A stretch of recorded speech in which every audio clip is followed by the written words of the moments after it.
Projeto Dharma Espaço Terapêutico, Dr. José Murphy, livro O Poder do Subconsciente.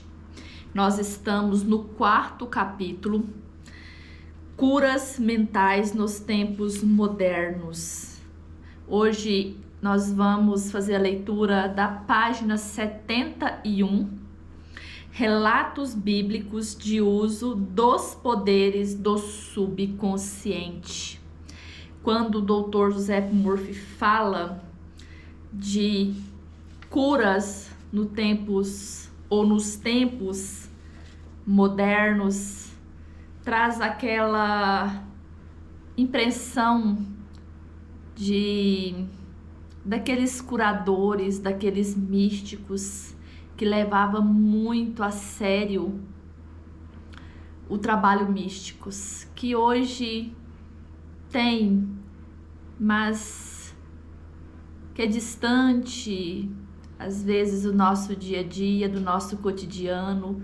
Nas antiguidades tinha sempre aquele senhor, aquela pessoa mais velha, ou aquela senhora também, não precisa necessariamente ser do sexo masculino, mas aquela pessoa na família que era uma autoridade espiritual, era uma pessoa que falava com uma autoridade que todos respeitavam.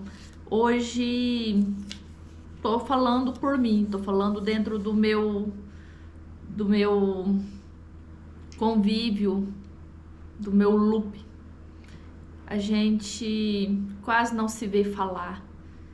Talvez vocês tenham na família conhecidos, mas aquela pessoa que trazia autoridade, que quando um tinha contraste, um problema, era aquele conselheiro mesmo. E eu sinto falta disso. Creio que a comunidade, a nossa sociedade, as nossas famílias necessitam disso. Por isso vos digo que tudo quanto em oração pedirdes, credes que recebeste, assim será convosco. Marcos 11, 24. Releia essas passagens e prestam toda atenção às diferenças nos tempos dos verbos. Os verbos crer e receber estão no presente, ao passo que o será assim convosco está no futuro. O inspirado evangelista nos diz algo da mais alta importância com essas diferenças aparentemente pequenas na construção gramatical da sentença. Se acreditarmos e aceitarmos como verdade o fato de que nosso desejo já foi atendido e realizado, que já foi completado, sua realização se seguirá como algo no futuro. Eu gosto de fazer uma consideração nessa fala, não que eu acredito que o Dr. José Murphy esteja equivocado, mas no sentido de que quando a gente fala no futuro, nós precisamos observar os nossos sentimentos, as nossas crenças, porque às vezes nós vamos jogando tanto algo para o futuro que ele se torna apenas um sonho, ele nunca se torna realidade. Por isso nós precisamos também tomar cuidado de falar no momento presente e também avaliar se realmente nós acreditamos naquilo que nós estamos afirmando no presente. Se uma pessoa está com dor e ela afirma que ela está curada, mas a mente dela está focada na dor, ela não vai acreditar. E isso pode tornar para a experiência dela uma crença equivocada. Lembra daquelas pessoas que ficam repetindo muitas palavras positivas, mas no fundo essa pessoa não acredita naquilo? É uma crença falsa que a crença verdadeira dela, o primeiro pensamento, como o Dr. José Epmur falou nos primeiros capítulos, a crença principal dela, o primeiro pensamento é a doença, a dor, a dificuldade, o problema. Então nós precisamos analisar principalmente o que nós estamos realmente afirmando, os nossos sentimentos, fazer uma pesquisa honesta dentro do nosso íntimo, nossas conversas internas, para ver se realmente nós acreditamos nisso. É nesse ponto que eu quero levar vocês a um raciocínio. O sucesso desta técnica reside na convicção profunda de que o pensamento, a ideia, a imagem já estão na mente. Se queremos que alguma coisa tenha substância no reino da mente, ela deve ser pensada como realmente existente. Foi isso que eu acabei de mencionar. Se nós queremos que uma coisa realmente exista, nós temos que trazê-la para o reino da nossa mente. Nós precisamos avaliar se nós temos medo daquele desejo se concretizar. E talvez as pessoas dizem assim, como que eu vou ter medo de ter uma saúde? Como que eu vou ter medo de ter prosperidade e abundância? Precisamos fazer uma análise profunda das nossas crenças, porque isso pode e acontece muito mais do que nós imaginamos. Quando uma pessoa tem uma crença enraizada de pobreza, ela pode trabalhar muito, ela pode ter um bom salário, ela pode ter uma competência, um potencial muito grande, mas tem uma crença que não deixa ela avançar para uma prosperidade. Tem pessoas que têm um bom salário e ela não faz o prato de comida. É o que o Dr. José Epmur está dizendo. Se queremos que alguma coisa tenha substância no reino da mente, ela tem que ser pensada como realmente existente. Aí você tem um medo. Aí você pensa que aquilo já aconteceu, mas o medo é predominante. Aí a gente vai dizer assim, ok, descobri que eu tenho medo. Como trabalhar esse medo? É a pergunta que mais me fazem. Precisa saber o que e o porquê que você tem medo daquilo. Descobrir os seus medos. Gente, o medo, ele não é um empecilho nas nossas vidas. Sem o medo, nós não conseguimos identificar as nossas crenças. Muitas vezes temos que ir com medo mesmo. Há momentos que o medo ele é paralisante, mas tem momentos que a gente tem que entender que precisamos seguir com medo. Quantas vezes nós fizemos uma coisa sem vontade? Eu dou sempre exemplo da academia.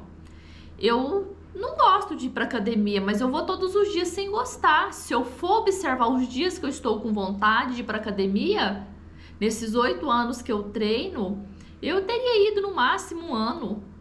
Porque é a semana que tem 4 dias que eu não estou com vontade de ir. O medo também faz isso. Muitas vezes você vai ter que ir com medo, encarar aquele projeto com medo, encarar aquela situação com medo. E você ter consciência que você está indo com medo e que ele não vai te paralisar. No trecho bíblico temos em umas poucas palavras enigmáticas, uma instrução concisa e específica sobre a maneira de usar o poder criador da mente, isto é, gravando no subconsciente aquilo que desejamos. A gente ter consciência daquilo que nós queremos, falar é fácil. Nós precisamos estar conscientes se realmente nós estamos realmente gravando aquilo com autoridade. Eu costumo falar muito isso. Autoridade. Se você começar a afirmar com autoridade aquilo que você quer, você vai começar a identificar teus padrões, teus hábitos. Você vai ter que mudar alguns hábitos. Por quê? Você vai começar a afirmar aquilo que você quer. Você vai começar a ter inspiração, ideias, aí você vai ter que agir. A hora que essas ideias virem, você vai ter medo. E você vai ter que ir com medo. É aí que está o segredo de nós termos consciência daquilo que nós estamos fazendo e falando. Realmente eu quero essa mudança? A minha vontade é maior do que a procrastinação, meu medo e insegurança? Os maiores inventores, os maiores heróis, eles fizeram grandes obras com medo. Não foi porque eles não tiveram medo, mas eles enfrentaram esse medo. Nossos pensamentos, ideias, planos, objetivo são tão reais em seu próprio plano como nossa mão ou coração no corpo. Por isso que a gente diz que pensamento é coisa. Eles são tão reais quanto esse corpo, quanto os nossos órgãos, quanto essa câmera que eu estou gravando, como esse livro que eu estou lendo. Ele é tão real quanto qualquer objeto. Para essa câmera existir, alguém pensou nela, então ela já era no plano mental de alguém. Esse livro, o Dr. Zep Murphy teve que colocar ele primeiro no plano mental para depois ele se tornar material. Por isso que afirmamos que pensamentos são coisas.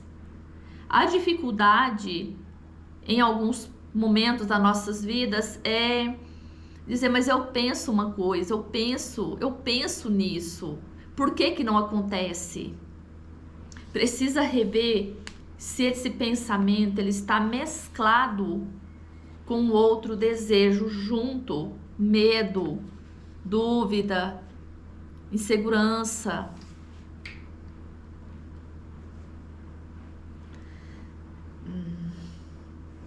Ao empregar a técnica bíblica, varremos inteiramente da mente todas as considerações sobre condição, circunstância, qualquer coisa que possa implicar resultados negativos.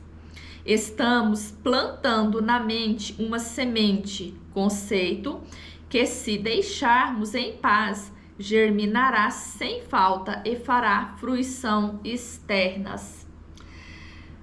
Como seria maravilhoso se fosse só falar essa passagem bíblica e isso se tornasse assim um aspirador de pó que fosse levando todo o lixo, engolindo todo o lixo, com essa eficiência que ele diz que varre, que aspira, que tira dali da nossa mente. Nós precisamos repetir, fazer uma reflexão, falar com verdade, falar com fé, para ela realmente ter esse efeito aspirador. Tem um livro de um autor que eu li, um amigo do Dr. Zep Murphy. É muito incrível porque ele tinha uma técnica que ele chamava justamente de aspirador de pó. E ele trabalhava numa empresa onde ele era um diretor e ele era uma pessoa muito sábia. Toda vez que alguém tinha um problema, ia comunicar a ele da dificuldade, do conflito. E ele dizia, tá na hora de usar o aspirador de pó para sugar essas ideias negativas, esses medos, para que possa vir ideias novas. É isso que o doutor diz.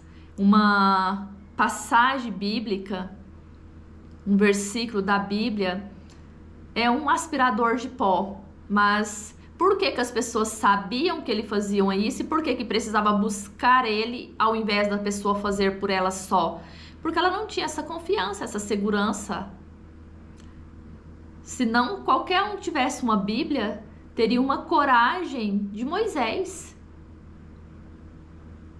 Então nós precisamos realmente rever se nós acreditamos. Eu acho que o primeiro passo é observar, eu acredito realmente, eu tenho colocado Deus como meu sócio, eu tenho realmente confiança e segurança, eu acredito que uma oração realmente ela muda a vida de uma pessoa.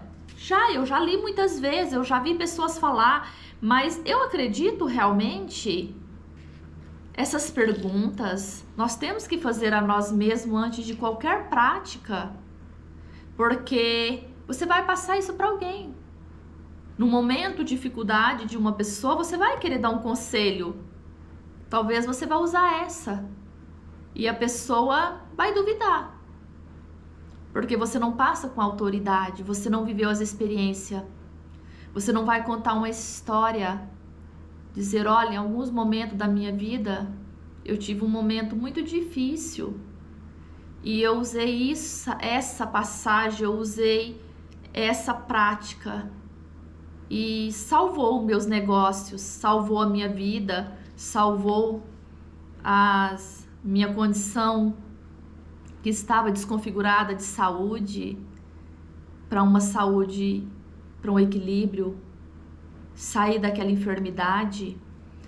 Talvez uma história contada da sua vida é o suficiente para alguém ter confiança e começar a mudar. Por isso que Jesus diz que o exemplo vale mais do que 1000 palavras. A condição em que Jesus insistia acima de todas era a fé. Repetidamente lemos na Bíblia: faça-vos conforme a sua fé. Se plantarmos certo tipo de semente no solo, temos fé de que elas germinarão segundo a natureza. É assim que comportam as sementes. E confiando nas leis do crescimento e da agricultura, sabemos que elas brotarão segundo a sua natureza. Nós usamos tanto essa analogia que a nossa mente é um terreno fértil, que os pensamentos são a semente. Ao plantar uma semente, nós acreditamos que ela vai crescer, que ela vai germinar. Nenhum agricultor planta 50 alqueires, 100, 1000 alqueires de soja sem a certeza de que aquilo vai ter um retorno. Essa é a lei da agricultura, essa é a lei do crescimento da agricultura. Mas e a lei da nossa mente? Quando nós colocarmos um pensamento com a certeza, com a confiança de que aquilo vai, que aquilo também prosperará. Mas em que eu acredito? Eu acredito na oração, eu acredito no poder da oração? Eu estou todos os dias fazendo aquela prática porque eu acredito? Ao invés de todos os dias ir lá e furar o buraco, tirar a semente, olhar se ela está crescendo, até chegar ao ponto de eu desanimar e eu matar a sementinha? A fé descrita na Bíblia é uma maneira de pensar, uma atitude mental, uma certeza íntima, a convicção de que a ideia que aceitamos sem reservas na mente consciente será assimilada pela mente subconsciente e tornada manifesta.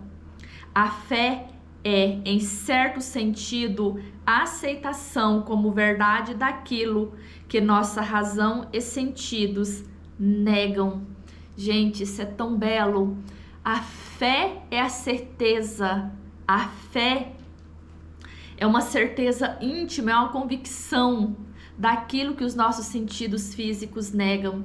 Toda a experiência em nossa volta pode estar dizendo o contrário, mas dentro de nós, aquele desejo profundo da nossa alma é o que faz nos mover, é o que faz nos ter a certeza, e é essa fé que nós precisamos desenvolver. É você pegar algo que você deseja muito no seu coração e trabalhar todos os dias com a oração. Todos os dias. Mesmo que todas as circunstâncias te mostrem o contrário, caminha com a fé, com a convicção, com aquele desejo íntimo da sua alma. Até aquilo se tornar uma verdade, até aquilo mostrar do lado de fora. Aquelas conversas íntimas que nós temos do lado de dentro. Jesus disse que mais cedo ou mais tarde todo mundo ficará sabendo, porque ela mostrará. A fé é, em certo sentido, a aceitação daquilo que as nossas razões e os sentidos negam. É um fechamento, a recusa em escutar a pequena voz racional, analítica, mente consciente a adotar uma atitude de confiança completa no poder interior da mente subconsciente. Mas vejamos um dos exemplos bíblicos mais conhecido da técnica de cura. Aqui Dr. Zé Moore está falando da cura, mas em qualquer lugar que você necessitar de fazer essa técnica, você pode usar a oração, ignorar aquela voz que a nossa mente consciente diz, você não pode, mas vai dar muito trabalho, mas eu não conheço ninguém que fez, eu vi alguém fazer, mas eu não sei como que faz. Essa voz, ela vai estar sempre trazendo empecilho para nós não fazer, ela vai trazer a dúvida. Aí cabe a você utilizar essa voz que fala o contrário do que você deseja, para você se conhecer, para saber onde você está, ou você deixar que ela impeça você progredir, você ir atrás dos seus sonhos, você ir ajudar pessoas, você ser exemplo. Porque Dr. Zé Moore também teve essas dificuldades. A diferença é que ele teve coragem de ir para o mundo, arriscou tudo aquilo que ele tinha aprendido na universidade, porque ele era um psiquiatra, colocou as credenciais dele em jogo e saiu dos ambulatórios e foi provar para ele mesmo que esse poder era um poder, e um poder que movia montanhas, através da fé, através da oração, e ele se tornou um pastor, não de ovelhas, mas um pastor de indivíduos que estavam desacreditados, que estavam fracassados, que estavam sem esperanças, e ele se tornou um pastor de, não de ovelhas, mas de pessoas que buscavam a cura, que buscavam a fé, que buscava alguém que poderia colocar um pouco mais de esperança e cor na vida. Mas vejamos um exemplo, um dos exemplos bíblicos mais conhecido da técnica de cura. Tendo ele entrado em casa, aproximaram-se os cegos. Jesus lhe perguntou: credes que eu posso fazer isso? Responderam-lhe: sim, Senhor. Então ele tocou-lhe os olhos, dizendo: faça-se conforme a vossa fé. E abrindo-se-lhe os olhos, porém os advertiu severamente, dizendo: acautelai-vos de que ninguém o saiba. Mateus 9, 28, 30. Ao dizer faça-se-vos conforme a vossa fé, Jesus estava abertamente pedindo a cooperação da mente subconsciente dos cegos, cuja fé era grande esperança, o sentimento, profunda convicção interior de que alguma coisa milagrosa aconteceria, que a prece que havia feito seria atendido. Nenhum momento nas escrituras a gente vê que Jesus fazia uma cura sem pedir a permissão daquele doente. Ele pedia permissão para entrar. Ele não conseguiria fazer uma cura sem que ele pedisse essa permissão? Sim, ele conseguiria.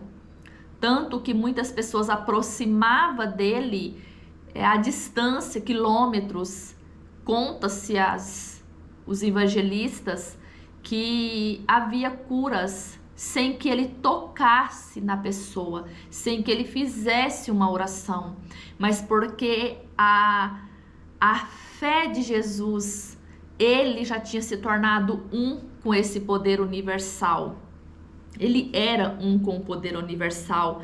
Então, ele pedia permissão para que aquela pessoa também tivesse essa convicção, para que aquela pessoa conseguisse também fazer, mesmo porque ele dizia que o que ele fez, o que ele fazia, qualquer um poderia fazer. E por isso mesmo foi. Esta é a técnica de cura consagrada pelos tempos, utilizada por todos os grupos de cura em todos os mundos, qualquer que seja a afiliação religiosa, ao dizer: acautelai-vos de que ninguém o saiba. Jesus insistia aos pacientes curados para que não discutisse com os outros a cura recebida. Se assim o fizesse, poderia ser prejudicado pelas críticas cética, depreciativa dos incrédulos. Esta situação, por seu lado, poderia contribuir para desfazer o benefício recebido às mãos de Jesus, ao depositarem na mente subconsciente pensamento de medo, dúvida e ansiedade. Ele sempre pedia, né? Se você lê Napoleão Hill, o livro Quem Pensa Enriquece, do Alice, ele sempre vai falar isso: mantém silêncio, mantém em segredo seus desejos, não fala para ninguém que você está trabalhando espiritualmente, não passa uma técnica que você está utilizando para outras pessoas, não deixa alguém tocar a Bíblia, onde você está incorporando a verdade, a energia da sua fé. As escolas iniciáticas que trabalham com símbolos como o tarô, que mais? Livros mesmo que você está fazendo, algum salmo que você carrega numa folha, ele sempre pede: não deixa que ninguém toque, porque a energia daquela pessoa pode fazer com que você comece a duvidar. Por isso que Jesus dizia para acautelai-vos, ou seja, tenha cautela para não falar, não se alarmar para outras pessoas, para você não começar a duvidar também. E nós fazemos muito isso, né? Nós queremos dividir com o outro, porque nós tivemos uma cura, porque nós estamos felizes, mas nós esquecemos que o outro tem o livre-arbítrio. E por isso Jesus nos alertava, porque ele sabia do livre-arbítrio que nós tínhamos. E nós poderíamos a qualquer momento voltar o que era antes, ou seja, aquela enfermidade, a pobreza, a discórdia, a tragédia. Às vezes nós estamos muito bem. Aí você dá um scroll no Instagram, vê uma postagem e você começa a ficar mal. Você teve o livre-arbítrio para você entrar naquela frequência, ver aquela fotografia, ver aquela postagem, ver aquele acidente, ver aquele noticiário ou qualquer coisa do tipo. Julgar uma pessoa. Nós temos o livre-arbítrio. Se nós entrou, nós podemos sair. Se nós estamos ali com um conflito interno, com um mau humor, uma depressão, nós temos o livre-arbítrio de sair. Foi nós que nos colocamos naquela condição.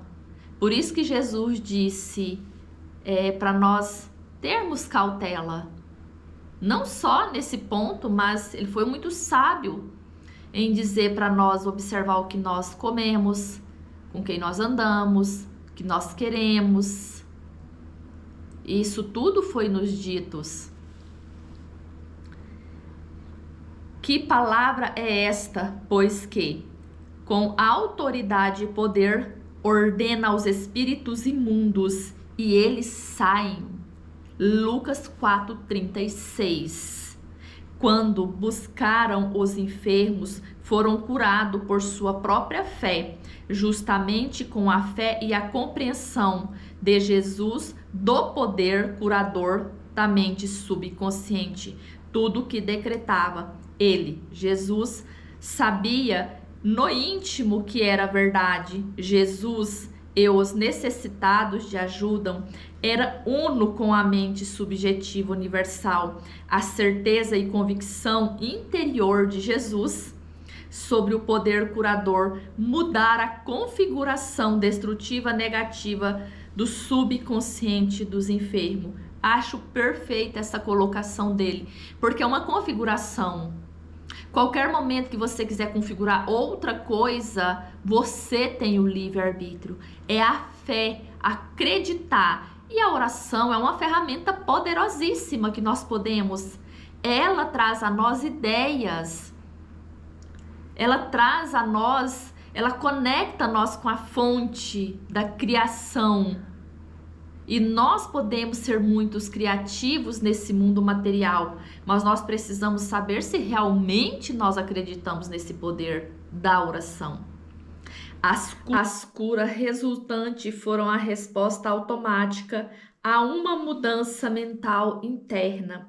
O comando que ele lhes deu foi o apelo que fez o subconsciente dos doentes, além de saber, sentir, confiar absolutamente na reação da mente subconsciente às palavras que com autoridade pronunciou. Sempre falo isso com vocês. Quando nós falamos com autoridade, seja para nós, seja para qualquer outra pessoa, a resposta ela vem automaticamente. É indiscutível um comando com autoridade do que um comando sem autoridade. Se você não passa autoridade para uma pessoa, seja uma criança, seja uma pessoa adulta, não passa credibilidade.